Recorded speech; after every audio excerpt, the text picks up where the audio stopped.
This episode of the DolphinsTalk.com podcast is sponsored by Caneswear. Caneswear.com is the spot where Miami fans shop. That's Caneswear.com. Caneswear.com, the best and most affordable gear for the Miami Dolphins, the Miami Marlins, the Miami Heat, the Stanley Cup champion Florida Panthers, all of the professional and college sports teams in South Florida. Caneswear.com has you covered.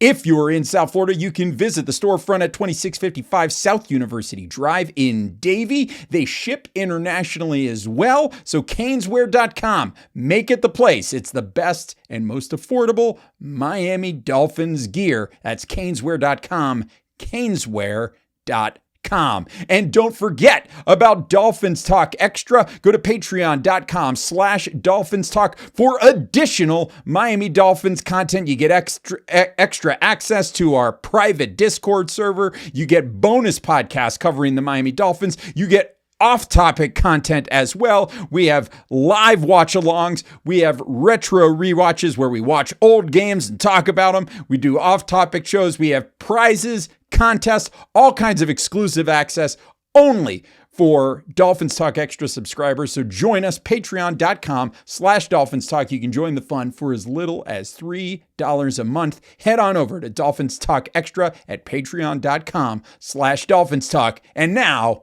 on with the show. You're listening to the DolphinsTalk.com podcast, the most listened to daily Miami Dolphins podcast on the internet.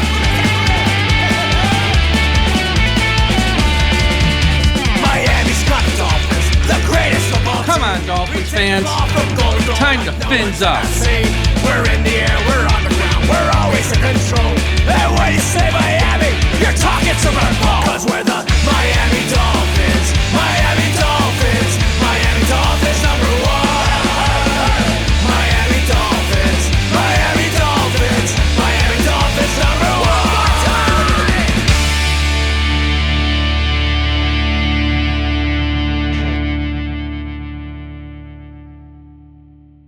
Joining me on the DolphinsTalk.com podcast today is Miami Dolphins legend who played 8 seasons with the Miami Dolphins, went to 3 Pro Bowls, Keith Sims. You can follow him also on social media at KSims69. Keith, how you doing today? I am doing great. Hey, Mike, how you doing? I'm doing fantastic, and there's so much to talk about. I wanted to have you on the show for a while, but first we got to talk about what's going on this year in Spain. The Miami Dolphins are playing in Spain. They ought to call this the Keith Sims Bowl. They're playing against your other team after you left Miami, Washington, on November 16th, and the good people at Executive Global Tours, they have a lot of packages for fans of the Dolphins to go to the game. You're going to be there, Keith, as well as, let me get the list correct, it's going to be you, Richmond Webb, Sean Wooden, Mark Clayton, Mark Duper, Ronnie Brown, and Terry Kirby. A lot of Dolphins there, and it sounds like a lot of fun. So are you excited to go? I cannot wait to get out there. Unfortunately, it's a double-edged sword for me right now. I know. I'm a high school offensive line coach here. My son plays here in Georgia.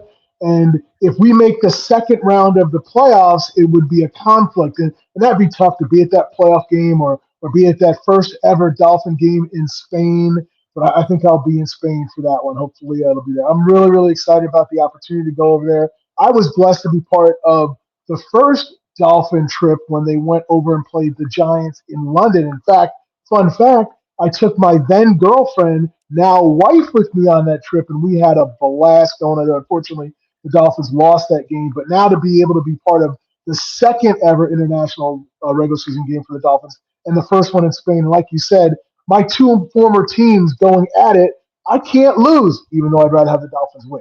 And so, of course, you really have the Dolphins win. And if people are interested in going, they have a lot of packages, the fine folks at the Executive Global Tours. So you can check out their website at executiveglobaltours.com. You can reach them via email at info@executiveglobaltours.com as well. There's websites. We'll have a link up on our website and on this podcast. And if you have any questions, you can reach out to myself on social media. But yeah, that should be a lot of fun.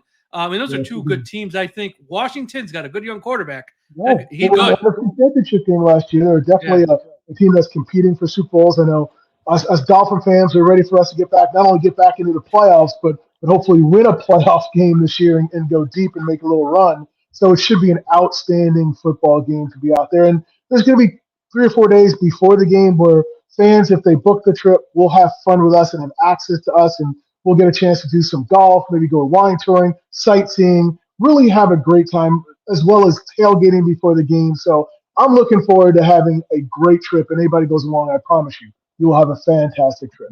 Yeah. And yeah, it's not just your flight, hotel, and your ticket. There's so much other stuff with these packages. So check out the website and see if it might be something for you if you're out there listening. All right, let's talk about your career, because it is a very good career in the NFL. 1990, you're drafted to the Miami Dolphins. When you were picked by Miami, what did you know about the Dolphins at that time? Were you happy to get picked by? Look, I know everyone says I'm just happy to be drafted, but we know you could have get picked by Cincinnati or Seattle. Like, I don't want to go there. Were you happy to be picked by the Fins? And what was and what did you know about them at that time? Well, interesting thing about my draft day, and that was the first draft that juniors were allowed to be drafted. So that really changed our entire draft. And I knew before the draft, I had actually met Richmond Webb at the Combine. That was the first time we had a chance to talk.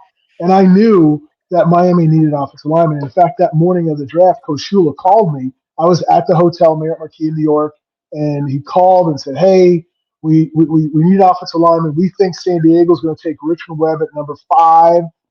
If you're there, we're going to take you at number 9. How much do you weigh? I've never had a 300-pounder here in Miami before. Can you think you can handle the heat? And so I'm all excited about that opportunity. And then the draft unfolds, and that was the famous Junior Seau draft where that morning he came out on ESPN and said, hey, I'm not going to Tampa Bay if they draft me. So San Diego takes him because Tampa Bay took Keith McCants, Alabama linebacker. And then Miami's sitting there saying, we thought Richmond Webb was going to be gone. We got to take him at number 9. But I had spoken to a couple other teams. I had been out to different teams and visited, and I can vividly tell you, I sat in the 49ers office with George Seifert. He was like, there's no way in heck, Keith, you'll be here. But if you're there, you're a 49er. And, of course, it didn't happen that way. So my draft day was good and bad because, hey, it's a thrill of a lifetime to be able to be drafted. And I was lucky enough to be one of those players that was drafted. I expected to be a first-rounder, but I could not have landed, honestly, in a better position in the second round because I had a guy, Richard Webb, next to me who's a Hall of Fame player. Oh, we're going to get to that soon. We're going to get to it soon. Don't worry. Got a chance to play with him and not be my own rookie, play and protect one of the greatest quarterbacks of all time in Dan Marino, step into a team where the expectations were not only be a playoff team and win a division every year, but the expectations were to compete for a Super Bowl. So it was a great situation once I was able to get drafted. And to me, it worked out fantastic. I love playing for Coach Shula, challenged me to be the best player I could possibly be, and drove every player to that level each and every day. So it was a true blessing to be a Miami Dolphin. Yeah. What was it like having to protect number 13? Because fans have to remember, this is 1990. This is pre when he had his injury in 93. Yeah. Dan Marino was the guy. He's the franchise. And you are one of the 5 guys asked to keep him upright and keep him clean. What was that like coming in as a rookie? Because you were on the field right away as a rookie with Richmond Webb. You know, I think in a way it was great that we were rookies because we didn't know any better. You know, they had faith in us, and Coach Sandusky, who was our offensive line coach, really worked with me and Richmond hard all through training camp. I mean, the training camp we had is completely different back from then. Oh, yeah. I mean, we played the entire preseason schedule. I mean, all 4 quarters, we got out for 3 plays the entire preseason. And I think he knew what he was doing because that got us ready for the regular season. But I can tell you, I don't want to say it was pressure, but no one on that offensive line wanted to be the guy that got Dan Marino hit, let alone hurt. I can tell you, I remember being in Cleveland when he tore his Achilles, and we all looked at each other like, whose guy is that to hit Dan? And I hated that he tore it, but thank goodness it wasn't one of our guys that got through there to hurt Dan. So it wasn't pressure. It was just one of those things that we understood. Hey, Dan Marino is the reason why we're going to win games, so we got to keep him upright, keep him clean. I was actually at that game, 13 years old, first NFL game I ever go to in Cleveland. I didn't care. I'm decked out in Miami Dolphin stuff, and he gets hurt. I was so disappointed. But you guys won the game, so that was still good. This year, Miami on the current team is going to be starting a rookie left guard and a second-year left tackle. And a lot of people are comparing it, not exactly the same, but very close, because Patrick Paul, he didn't play much last year, to what you and Richmond did. It's almost exactly the same, almost. What advice would you give those two young guys right now, being in that situation, because you lived it? Yeah. I think, number one, I would say they got to get to know each other. Our teammates used to make fun of Richmond and I, because the moment they put us installed there on the left side next to each other, every single meeting, every single meal, every single flight, Richmond would sit to my left. And I think that just helped us. We would watch film together. We would sit in meetings together, and we would just have that relationship and bonding and understand each other. And when we're watching film, we would talk to each other. Well, what did you see? What did you see? That kind of thing. And we ended up having probably a list of 20 calls, different line calls that you would make for stunts or how you want to block things. And we were able to, after not necessarily a rookie year, but from that time being together and him next to me and us sitting next to each other, we were able to take those 20 calls and we converted them to either Keith or Rich, because we knew what each other was going to do. So understanding that each other, how they see things, how they're going to react is really important. And just get next to each other, spend time together, learn each other. I think that's the number one thing, because people have to understand the chemistry on offensive line is so real, particularly on that blind side. Well, for Tua, it'd be other side, but for the blind side of the offensive line, you really have to be in complete and total sync, and it takes time. And that's all. I think that would be my best advice for them initially. Yeah, absolutely. That sounds like very sound advice, because I think they're both going to do well this year, actually. It's just they're rookies, so they're going to make their mistakes. Any rookie does. And there's a lot of promise there because they were both second-round picks. So we'll see how it goes. What are your thoughts on Miami overall right now? The current team, the current roster. I don't know how much you watch and how much you follow, but from what you do, what are your thoughts on them heading into this year? Mike McDaniel's going into year 4. Not exactly Shula with his personality, a little different there. And the quarterback is going into year 6. Some questions about him. Just how do you see this Miami Dolphins team in 2025? Well, I think the Miami Dolphins have a lot of pressure on themselves. Obviously, nobody was happy with the way the season ended last year. A lot of expectations. But they dealt with a lot of injuries over the last couple of years, and the key for them is to be healthy. Their AFC is a loaded conference. So the competition top to bottom, not just in the AFC East, but the entire AFC is ridiculously tough to get to and navigate through that. So it's going to be challenging to be a playoff team, but I think they're capable of being a playoff team. The question is the matchups they get to. I know in the media there's reports of, hey, the Dolphins are a soft team or they can be pushed around. But I can honestly tell you, they used to say that about us. They used to say that about our offense, like, oh, we couldn't run block. And I went from passing the ball 80% of the time in Miami to when I went to Washington, now I'm running the ball, and now we're rushing for 2,000 yards. So I don't know if the players are soft. Maybe it's the system or the way they do it.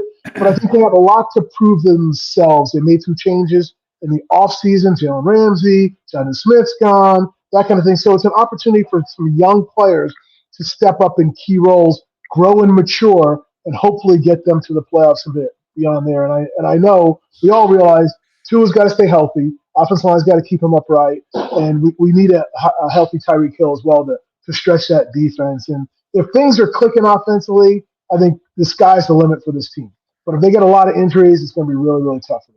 Yeah, and I think the reason they get called soft and stuff is because they don't run the ball consistently. It's not even that they can't run the ball, because there's been times, maybe not last year, but in 2022 and in 2023, where they ran the ball well, but they don't stick with it when it's working. And I think sometimes they get called soft. And the other thing is, when they go play up north in the cold, they lose. Now, look, you played in Miami for many years. You guys would go up north consistently in the cold snow. You didn't always beat the Bills. They had your number for like a few years. But with the Jets and Patriots, you had success in the cold. So I think, it's so tricky how people sort of phrase things these days. But I think the success up north has more to do with you have to run the ball consistently, because that travels in any weather. And if you can pass on top of that, that's just gravy at that point. So what do you think about Miami these days not having success up north? Is it pretty much what I just said, or is it something else maybe? I don't know. Yeah, that's a good question. It's hard to say. I don't know how many players on the roster that are currently there have a lot of cold weather experience. Playing in the cold is different, especially when you train year-round in the heat and you're dealing with that aspect of it. Going up there a day before the game, it's important to the cold weather. You just have to have that mindset that, hey, I'm going to go out and do what I got to do, and I'm not going to load myself down with too many clothes, which may prohibit my movement and that kind of thing. And unfortunately, the record hasn't been that successful in the cold, so that stigma is kind of hanging over them right now, that cloud right now. And until they go up there and win consistently in the cold weather, it's going to be tough. But you also have to understand the competition they're facing. A couple years ago, they wasn't the coldest game ever when they went to Kansas City. Yeah. They're playing a Super Bowl champion team. It's not like they're playing the Jacksonville Jaguars in the cold. So you have to factor all that in. And unfortunately, when narratives get placed on a team, in order to get those off, you got to go physically up there, dominate teams better than you are on paper in that weather, not just beat any team in the cold weather. But I think they're probably tired of hearing these monikers that they can't play in the cold and they're a soft team. And I think hopefully this team, when they take the field in a couple months or a couple weeks now, they're going to go out there and start changing that narrative. Yeah. You were in Miami, like I said, for 8 years. Why did you leave Miami? Was it a case of you just had an offer to get paid more, which is totally understandable, to go somewhere else? Or was it because you were there for the first year of Jimmy? Was it just he wanted to make a change with more of his guys? What was the reason you left Miami after you were there for about 8 years? I think if you had asked me this question, in 1998 when I left Miami, my answer would be a lot different than it is today, because I think I understand Jimmy Johnson, Coach Johnson, a lot more today than I did then. It was a difficult transition for many of us in that locker room when Coach Shula retired and Jimmy Johnson came in. Jimmy wanted to go younger, number one, and he wanted his guys. And I was a Shula draft choice. I was a guy that was a leader on the team. I was a union rep. So Jimmy came in and he wanted to go young. I remember we had Jack Del. I don't know if you know this. We had Jack Del Rio as our starting linebacker, and he ended up elevating Zach Thomas. Turned out to be one heck of a decision. It worked out. Being a Hall of Fame linebacker. But those up to the locker room was scratching their head. Why are they going to put this little short, stubby rookie in there? He doesn't know what he's doing. He plays hard. He runs all over the field, and that ended up being his trademark. So I left Miami because I guess there was no meeting of the minds between Jimmy Johnson and myself. And that's okay. I didn't understand what he was asking back then, and I wasn't meeting what he expected of me back then, so we ended up parting ways. I never wanted to leave Miami. I wanted my entire career to be back down there, but I was welcomed up to Washington, and I thank God I had 3 good years up there, until I tore my Achilles, and that was fantastic. I played for 2 fantastic, historically great franchises. So to go from Miami and end up in Washington where my offensive line coach is the Hall of Fame guard Russ Grimm, and have North Turner as my head coach and some of the great coaches we had was a true blessing to play in the AFC East and the NFC East. What totally different conferences and totally different experiences, but I had a ball. Yeah, and we see it now a lot more when a new head coach comes in. He wants his guys, and people just say, okay, that's how it is. But back then it was a little bit different. But yeah, I mean that's totally understandable, for sure. And look, it worked out for you because, like you said, you had a few good years in Washington, to say the least. Let's get to it. Richmond Webb. Look, Dolphins fans pound the table every year, as they should. This guy needs to be in the Hall of Fame. We've heard former, I think Smith there with the Bills. He said he needs to be in there. I mean, everyone has this universal thought. This guy's the most overlooked guy not to be in the Hall of Fame. His resume second to none. Why do you think he's not in the Hall of Fame? I think it's simply that title drought. He didn't play in a Super Bowl. He didn't win a Super Bowl. And I think they hold that against you too much. And as an offensive lineman, we don't have that many statistics. You have Pro Bowls, you have All Pros, and then you look at the team success. But obviously, he protected a Hall of Fame quarterback. And we had some great tight ends and some great receivers, and our offense was always in the top 5 in the NFL all those years, and his longevity. 7 straight Pro Bowls coming in the league, 3 or 4 All Pros or 5 All Pros. I mean, to me, it's a no-famer, not just because I played next to him for all those years. It's also because me switching to the Redskins, I had Bruce Smith as a teammate there. And we used to talk about how great Richmond was. His consistency and longevity at such a high level should be rewarded. And I think it's a travesty that he's not already in Canton.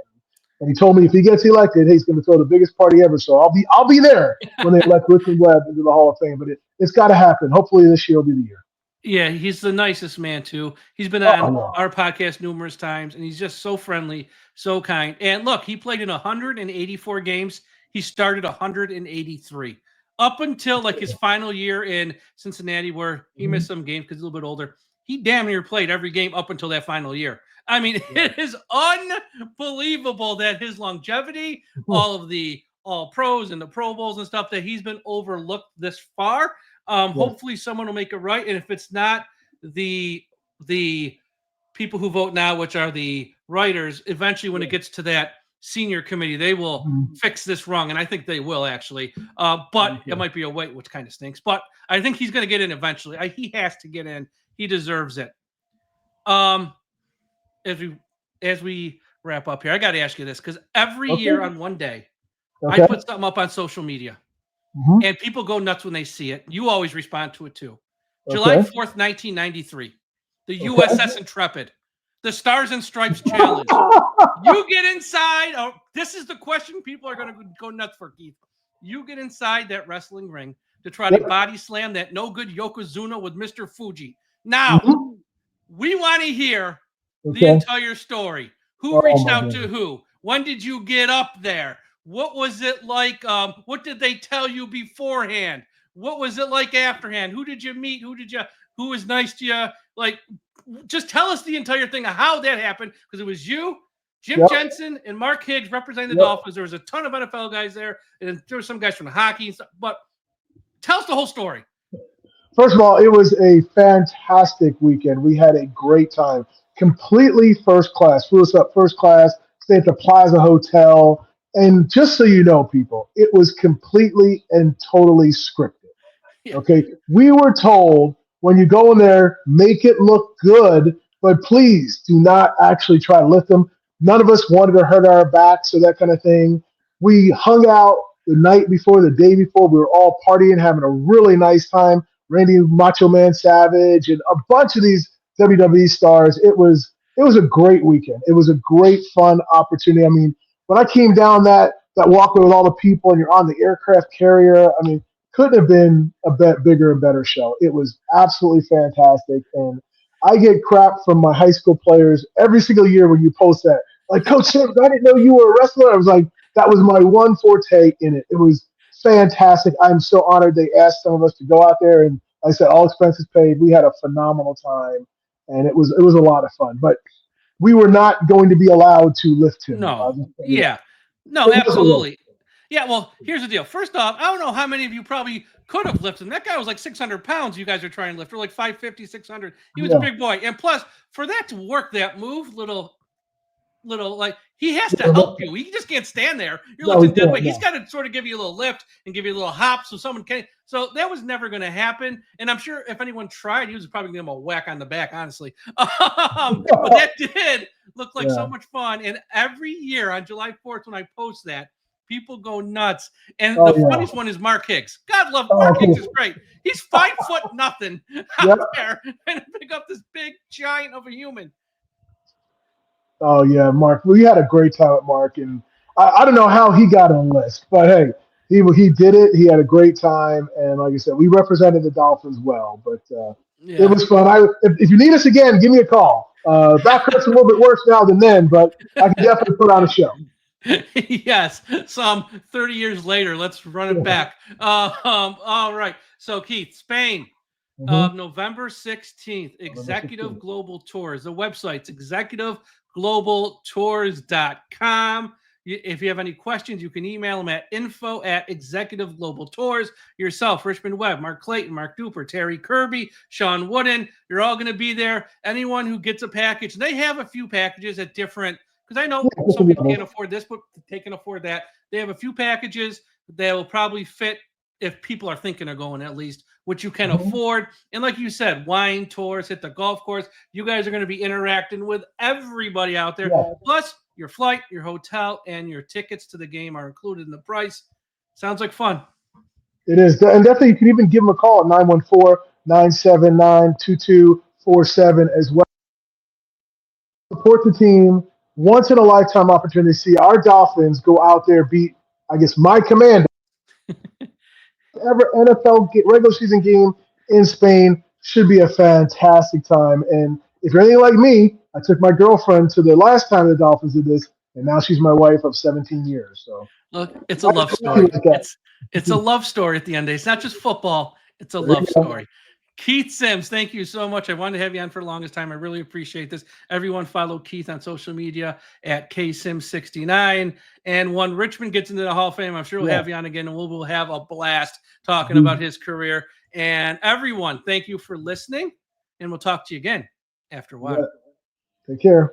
Hey everyone, Mike here from DolphinsTalk.com, and thank you for watching this video. Please be sure to take a second to smash the like button here on this video, and also to ensure you're subscribed to our YouTube channel. We thank you so much for listening, and we know there are a lot of podcast options out there these days regarding the Miami Dolphins and with non-Miami Dolphins podcasts. So we do appreciate you giving us a few minutes each and every day to tune in and listen to all of our shows. Everyone here on staff, thanks you so much. And if you enjoy these shows, also please be sure to sign up for Dolphins Talk Extra, our Patreon service at patreon.com/Dolphins Talk, where we have bonus podcasts about the Dolphins and some shows not about the Miami Dolphins. We have a private message board. We also have a ton of contests where we give away really cool prizes, and it's all for the low cost of $3 a month. Again, that's patreon.com/Dolphins Talk. And also, please be sure to follow the written content we have up on our website. So check out the website, DolphinsTalk.com, each and every day. Once again, thank you again for listening. Take care, and we'll talk to you again real soon.